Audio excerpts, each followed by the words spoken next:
ও বউ, আমার হাজবেন্ড কলিজা কিন্তু আমি রানলে শক্ত হয়ে যায়, গন্ধ লাগে। তুমি সহজ করে দেখাও যেন খুব টেস্টি হয়। আর রান্না একদম তুল তুলে কলিজা ভুনা হবে না। তা অনেকেই এই সমস্যায় পড়ে, কলিজা রানলে সকম তুল তুলে হয় না। ফার্স্টেই আগে কাঁচা অবস্থায় কলিজার উপর উঠোই ফেলাই দিতে হবে।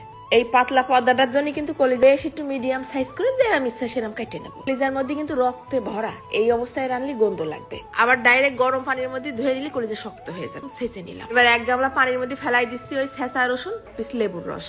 কলিজাটা চুবোয় রেখে দেবো প্রায় 20 মিনিটের মধ্যে যত রক্ত জীবাণু যা আছে সব বের হয়ে যাবে। আবার সাদা পানি দিয়ে কসলায় কসলায় 2-3 বার কিন্তু ধুয়ে নিতে। ফেলাই দিলাম ঘপ ঘপ করে খানিকটা সয়াবিন তেল। সবসময় মনে রাখবা কলিজা রানতে হবে মাত্র 20 মিনিটের। তেলের মধ্যে কলিজার সাথে দিয়ে দিলাম 2 টেবিল চামচ পেঁয়াজ বাটা, একটা বড় কালো এলাচ, চিনি।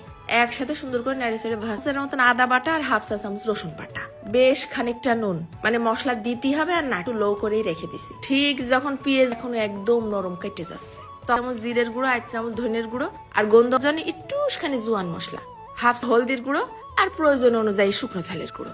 নাড়ে চাড়ে সবকিছু একসাথে মিশাই ভুনা ভুনা করে নেব। ঢাকে রেখে দিলাম। এই ফাঁকে কলিজার মধ্যে যত কষ্ট যা আছে সব বের হয়ে যাবে। তারপর আবার শেষ পর্যায়ে মেরে দেবো একটা টমেটো, কিন্তু আরো 7-8 মিনিট ভুনে নিতে হবে। রাগুলো সব ভুনা ভুনা হয়ে সিদ্ধ হয়ে গেছে।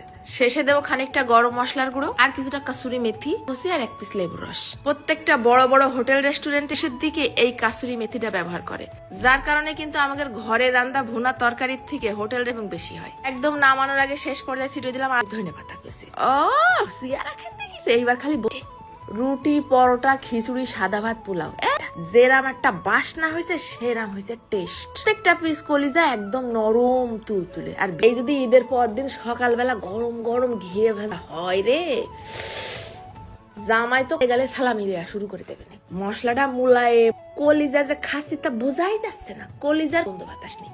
শেষের দিকে আবার একটু লেবুর রস মারি দিলাম। এই বাড়িতে বানাই খাইয়েই দেখেন কিরাম স্বাদ। চলে যাচ্ছি আজকে, ধন্যবাদ।